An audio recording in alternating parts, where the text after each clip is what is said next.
Right. Hey, hey. Hi, guys. Welcome back. All right. So let's get into this, shall we? We are going to go into a collective message. Is not zodiac specific. Lots of times I start these out with an anecdote, something real that happened pertaining to my dog. He has been Captain Woofy today. By the way, anybody in the members corner, you saw I released the video and then shut it right back down to private because I remembered I had to edit out a dog bark. So forgive me. I hope nobody watched it far enough to get to that dog bark. I think I caught it in time, but if you heard it, I'm sorry. But I will re-release that in just probably about 20 minutes. And then everybody else will get to see that one tomorrow. But here we go. This collective message is maybe there's a lot going on. We've got something messy that needs to get cleaned up, something messy that needs to get healed. That Four of Swords is kind of the energy of needing to soften something, needing to heal, needing to offer, or be willing to receive the kind of gentleness and maybe divine intervention that could really help soothe a soul. Hi, everyone. Assad, you were first in the house. Great to catch you. Hi, Denisa. Hi, Puff Girls. Everybody, I'll say hi again at the end, but nice to see you all. We got the death card sideways. Something hasn't completely transformed in this story, but we certainly have change on the horizon, right? We're like nudging a character toward the year of the snake. I mean, granted, we're already in it, but it takes time to shed an old skin. It takes time to let go of an old pain. It takes time. So our character might still be in the midst of a process, we'll say. We have Spirit of Cups. It's getting much clearer. We have the Three of Cups. I don't know. Is our character sitting down talking to friends? Maybe they're starting to feel better. They're starting to actually be able to talk about whatever it was that had hurt them. So they're starting to get greater clarity on just how much something had damaged them. Sometimes that's the biggest part. We don't realize how much we had been bothered by something or how deeply we'd been scarred and wounded until we start to heal. And then we go, God, it was tough. I guess I didn't even recognize how much it had impacted me. It feels like the truth is coming out now. And I think it's because the character's starting to feel much more open, much more healed, much more I don't know. I know for me, when something really hurts, I can't even talk about it. That's just not, I gotta like sit and just deal with it first. Kind of like if you whack your funny bone and it hurts so bad. And at first somebody goes, what happened? And you're just like, let me just focus, like that. I just have to cope with the pain for a second. And then when I'm breathing again, then I can tell you it's fine. I just whacked my funny bone. Like that's kind of what I'm thinking this character went through. Hang on. Guys, it's tea time for me as well. We're going all out today. Excuse me and my incredible amounts of tea that I drink, but it really does help me to not forget to drink water also. So, but this feels, sorry, the teacups, that makes me think of it. This, that was hot. This comes across like we've got characters that need to have the clarity and speak the truth, speak the tea. So who is it that they're talking to? We have present moment, we have justice, and we have the devil in the reverse. They're talking to friends for sure. Friends who I think are very supportive. And what they may be discussing is like, wow, I'm so much better now, but it really did rock my world. Friends might be like, yeah, that was some BS that you had to deal with. It's great that you're over it. It's so great that you're not harboring hard feelings. But I feel like our character probably has friends around them that are not over whatever this was.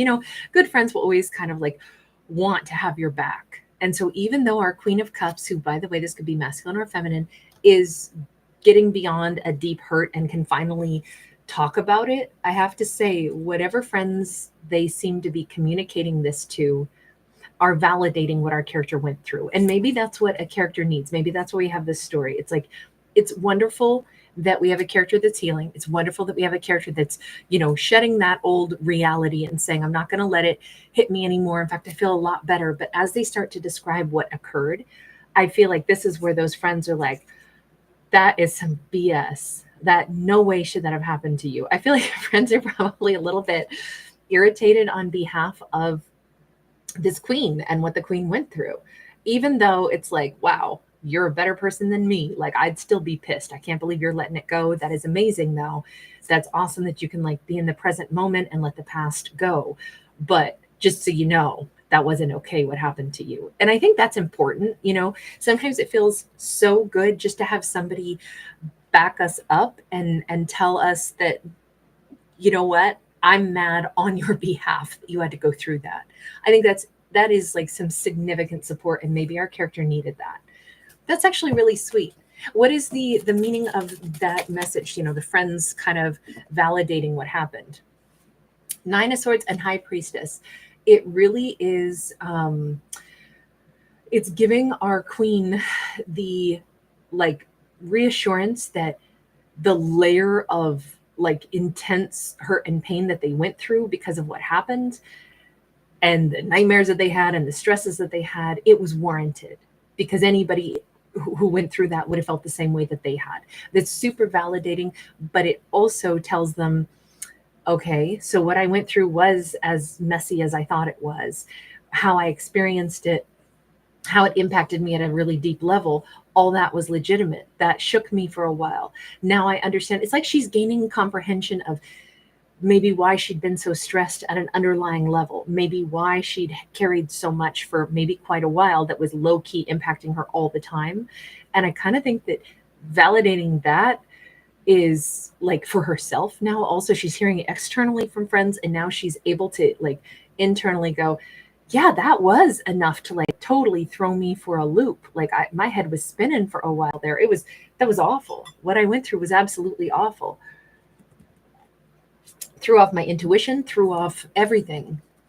Okay, that's, again, not to harp on just how bad it was of what this character went through, but it's almost like not even they knew how bad it was until now that they have hindsight, and now that they're feeling so much better. And I think that they're getting their intuition back. We've been getting a lot of that kind of message. I've said that a couple times in the last few days. Someone's getting their intuition back, which is absolutely amazing.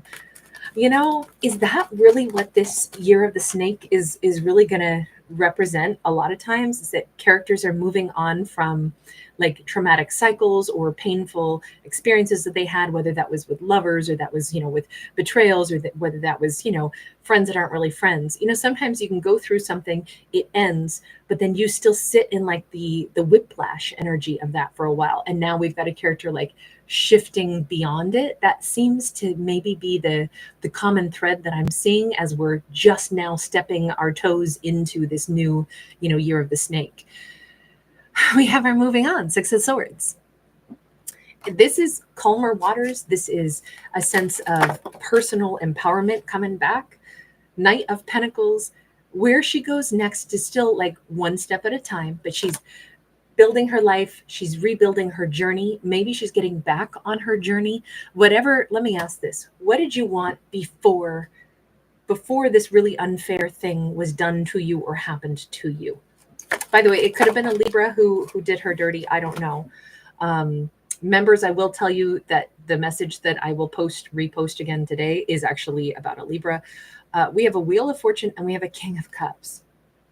Before she went through whatever was really traumatizing, she had a pretty clear direction in her life. She believed in like divine timing. She trusted in the energy of the universe. She believed that doors would open specifically for her that were just right for her. She might have believed in love. Remember, she's a Queen of Cups who always believed in love and maybe that people were kind. And then I think whatever happened to her, that confidence might have gotten shaken. It might have been like, wow, sometimes you just straight up get punished for no reason.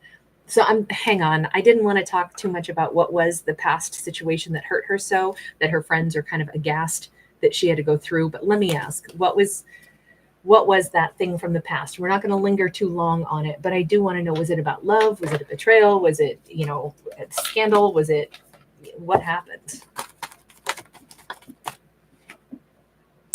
The World. Well, she thought it was going to be this amazing new beginning. She may have, been ready to commit herself to something really awesome. But then Page of Pentacles, Six of Wands, Queen of Swords. She was all in, but then it's like somebody pumped the brakes. I almost feel like she ended up being somebody's conquest. I'm sorry to say it that way, but that's the way I would read this. She thought it was going to be something really important, really valuable. She thought this was like a new beginning. And instead, whomever it was, not only did they downshift to being a page, but even a page sideways. And then they felt really proud of themselves. That's why I'm like, somebody either hoodwinked her into like giving body, heart, mind, and soul to them. And then it was like, haha, glad I got you as a notch on my bedpost. And she had to like cut them off and out of her life. There's something where she had to go into Queen of Swords mode, but I think it was like enough to make her head spin. If you thought you were going to be really vulnerable and just say, I'm starting this new chapter, this could have been like, I think I'm going to marry this person, I'm totally, like beginning this new life with them, only to have the rug pulled out from under you, and then they gloated over it. That's why it feels like game playing. It feels like really immature, but also something that was so unexpected. Like someone turned into a villain, like seemingly overnight. And she had to like, whoa, I didn't know that's what you were or who you were. That I can understand now why we have this big old karmic injustice. I can also understand why friends are like, they did what? They played what game with you? So I do feel like she experienced something pretty unpleasant. And let's say it wasn't about love. Let's say it wasn't, a conquest. Let's say it was somebody who got her to, let's say, invest.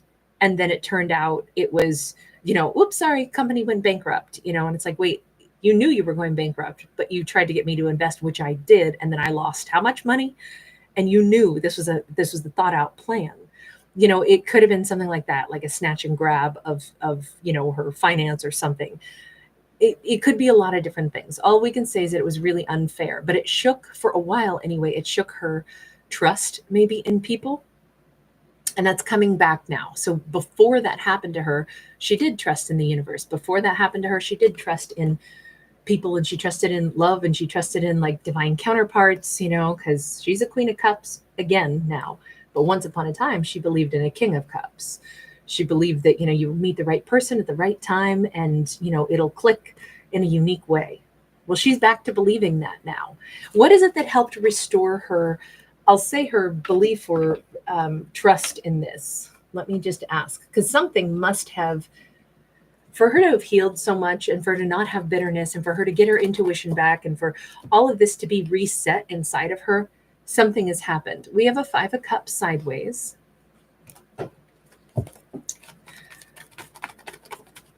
I don't know how to interpret that yet. That's why I'm silent. Two of Swords upright.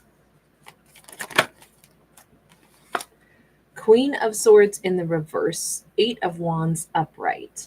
Okay, so for her, the reason, or I'll say the method that she used to like get her energy back to like solid and believing in kind of like good things, and believing that people are, warm-hearted, and not everybody's a scoundrel.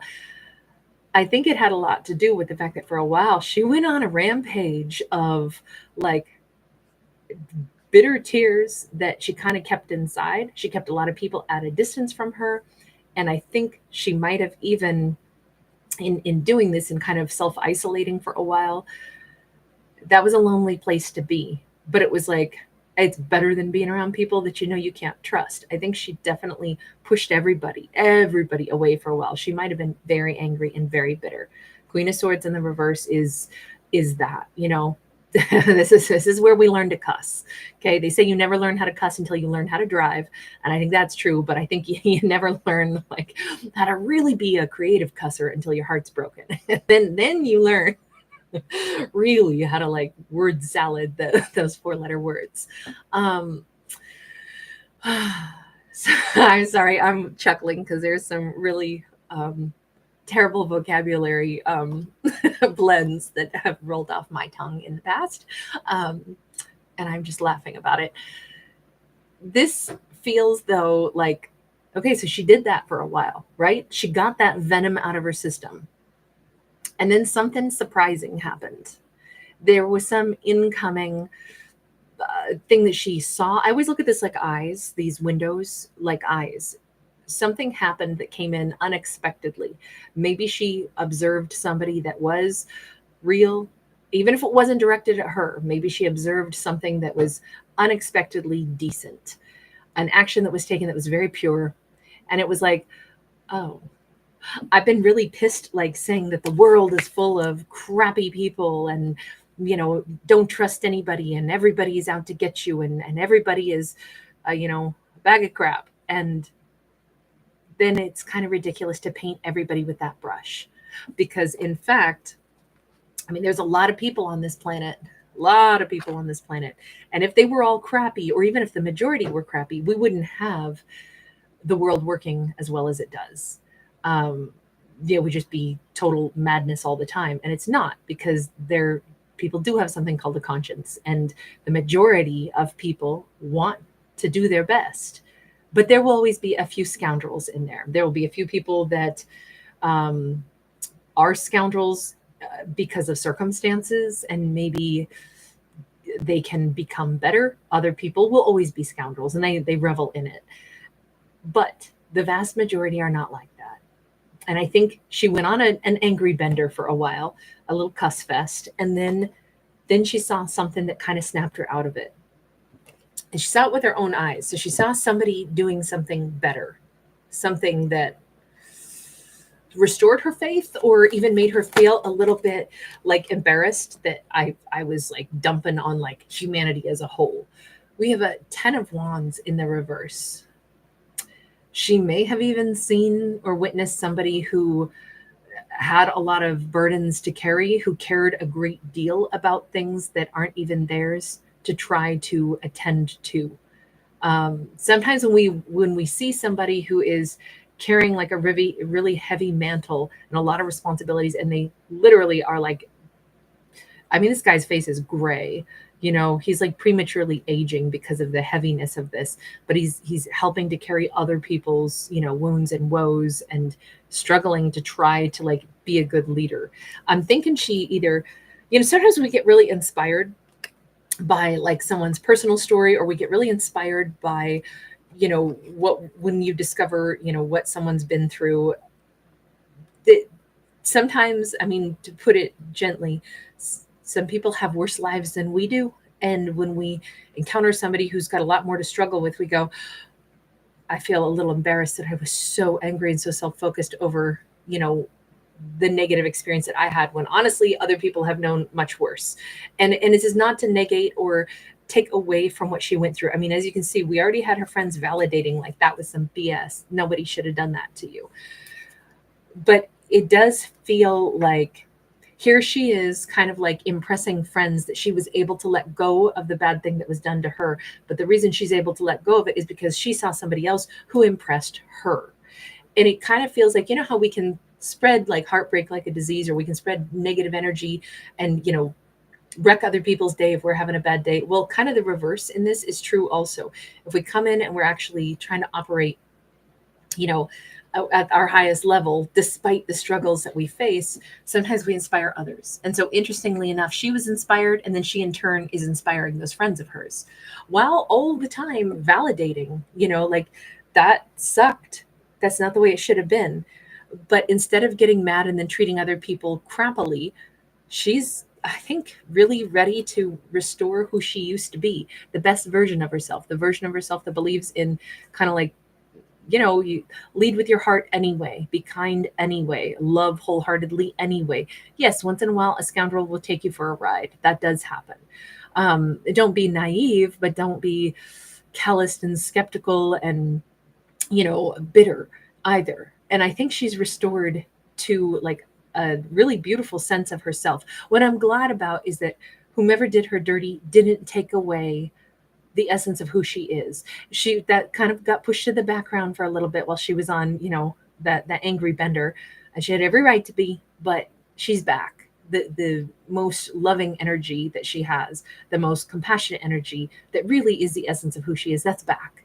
And I think it's back in force, because I think she's a little wiser now. I think she's a little bit more, she's not going to just randomly go give her heart to any old person, right? But at the same time, she's not bitter and calloused. That's important. So What happens to her next? Because that's what I want to know now. I don't really care about whoever was the shyster that messed with her. I don't really want to talk about them. I don't think they should have any airtime. I think let that go. I think this is all about her getting over it. So we don't want to bring that back up. Six of Wands. She's feeling pretty darn good right now. Six of Wands is, I'm happy again. I'm empowered again. That's good because she's headed straight for an emperor. Now, this emperor is Tyrannus, god of thunder. Is Jupiter. He is a very classical male archetype. Sometimes this in this deck, this particular male archetype, is like a little bit biased toward the incredible strength of a masculine, but with none of the like balancing of his counterpart. And so he most needs his counterpart. He can be a little bit too much of the warrior, I don't mean it in a negative way. It's not to criticize him. It's just saying he is a masculine who really would value having a counterpart, where he is, like hard plains, he would match really well with like soft contours. It's the perfect moment for him to like say, I need a counterbalance in my life. So he's in a really kind of a powerful place where it's like, let me be a man to my woman, or whatever his preference is. This isn't about genders, it's about counterparts. We get the Ace of Cups. She is really ready for love. I don't know if she realizes she's about to get a divine counterpart that is wanting to have somebody to like snuggle with and cuddle with and like open up their heart to. But how awesome is it that she is that kind of person that would totally facilitate that? I kind of think she always knew what her strengths were, because she always pictured matching well with a queen to a king of cups. And we see like this block of granite, but with this open space and this huge amount of sensitivity. She's always kind of known what she would best blend with. She's always known that she needed to be with a genuine counterpart. I just don't know if she knew she's headed for this high level of a commitment. An emperor's ready to be married. I don't see her just going to meet somebody that she's going to date. This looks like, by the way, he could be a mechanic. He could be somebody that travels a lot. He could be someone who is like captain of this or that. He may steer his way through life. He's probably somebody who's a little bit more accustomed to like having responsibilities. Whether he works for himself or for someone else doesn't matter. But even when you work for somebody else, sometimes there's a level of autonomy that is given to even employees who like are a master at their craft. Whatever he does it very, very well. He takes life serious. He takes his job serious. He takes his skills serious. So it doesn't matter what he does. He's going to be somebody who, he owns his actions, which is awesome. That's the furthest away from a shyster that you could possibly get. Shysters they operate in the dark. What she knew before was somebody who was a page sideways, right? Somebody who gloated when they felt like they got one over on her. Versus this man is like the complete opposite. This is everything that ex was not. So it's really awesome that she is headed for something so vastly different. Granted, it doesn't have to all be about love, but in this case, it's a little bit like, we got the Eight of Pentacles in the reverse. It's a little bit like there's not going to be too much like work to be done to unblock anything. I do feel like there's an easy comprehension between these two. This is Ganesh, remover of obstacles. And here we have like student and teacher. That's just not what their situation is. These characters are not going to be matching up at a time or a place where they, one or the other is stronger than the other. This is just like the kind of like the open energy of wanting to connect. And because she's not blocking anything in general in life, I think things are going to be flowing toward her. She doesn't have any more massive lessons to learn right now. It doesn't mean she'll never have more lessons to learn, but she doesn't have any massive additional lessons to learn. She just came out of and like graduated from one. And now it's like, don't make life harder than it needs to be. Don't make connections harder than it needs to be. Be open. If somebody's not open with you in return, out they go. If it's about love, if it's about friendships, if it's about, anything that we want to dedicate ourselves to, why make it harder than it needs to be? Why even set ourselves up for like, okay, I'm nervous about this. I don't know if I'm good enough, or I don't know if I can trust, or it's like, just take it one piece at a time and then see how things flow. So I think in general, this is where she's at. She's not making life hard. She's not making relationships hard. And because she's open and now she's attracting somebody who is every bit as like straightforward, I don't think she's going to have any question mark in her mind as to who this person is, how they want to conduct themselves, what their intentions are. They're going to be very, very clear with what their intentions are. So it actually feels like this is maybe going to be one of the most powerful yet easiest connections to ever be in, because it finally flows, because she's as clear as she's ever been, but she's not blocking anything. She's letting somebody reveal who they are. And if they want to be super transparent, as the Emperor does, that's going to work real well for her. And that's all there is to it. This isn't a big drama. It's so refreshing for her to come out of gigantic psychotic drama. I'm sorry, but that whatever happened with that Justice card, that was a mess, and it was super unnecessary. Everything that happened with that mess was so unnecessary. It was like, I said I didn't want to go over it anymore, because why give airtime to somebody that was, dishonorable? But it was so much unnecessary drama, I feel like, in that whatever she dealt with in the past. And it's so refreshing that there is not an ounce of drama from this point forward. So anyway, you guys, so great to see you. Thanks so much for hanging out. I really appreciate you guys. EM Bell, great to see you. Yes, I will repost it. It probably should be done now. Hi, Cindy. Thanks for being here. EM, hi. Yes, NES, I'll be getting to Virgo, Capricorn, probably Taurus, Leo, and Aquarius today. They'll come out just in a little bit. I'll get started on those guys. April O'Neill, hi. Hi, Toady. D. Rogers, wonderful to see you. I'm so glad that you can comment in a chat again. That's awesome. Poetic Justice, hi. Hi, Alana. Hi, Samira. Cecilia. Oh, thank you, honey. So glad to have you. Hey, Patricia. Lana, you angel. Thank you. Hi, Violet. Angelina Davina. Hope your Sunday's great. Thank you again, Samira. Atar Axia. Right back to you, love. MP, AC, Star. Hi, Nicole. Hi, Stacy. Monkey Experiment. Great to see you today. Hi, Christy. Annette, shout out to you in Australia. Happy Sunday to you also, Slay Princess. And of course, shout out to you in London, my dear. Hi, Assad. Yeah, you were first in the house. Maureen Jacobs, how are you? Hi, Sheena. Still blessed. I'll say a big, giant hello to you. Hi, Patricia. Shout out to you in Portugal. Nani, I'm glad you made it right at the very beginning. That's awesome. The Light, Black Butterfly, Melina Petrovic, hi. Pop Girl X, thank you again, honey. And Denisa, thank you, guys. Really nice to catch you. Yes, Assad, I will be doing Virgo, Libra, Capricorn, Taurus, and Aquarius is what I've got. Oh, thank you, Assad. That is so kind. Catherine, I'm glad you made it for the end. All right, you guys. Yes, Nani, I agree. Violet, thank you. Hey, Timothy. Great to see you today. Thank you, Jupiter. Thanks for being here and bringing your good vibes. Garcia, hi. All right. Dawn and Super Thought. Lots of love, you guys. Bye, Sarah J. All right, I'll see you guys in some of the Zodiacs next. Bye.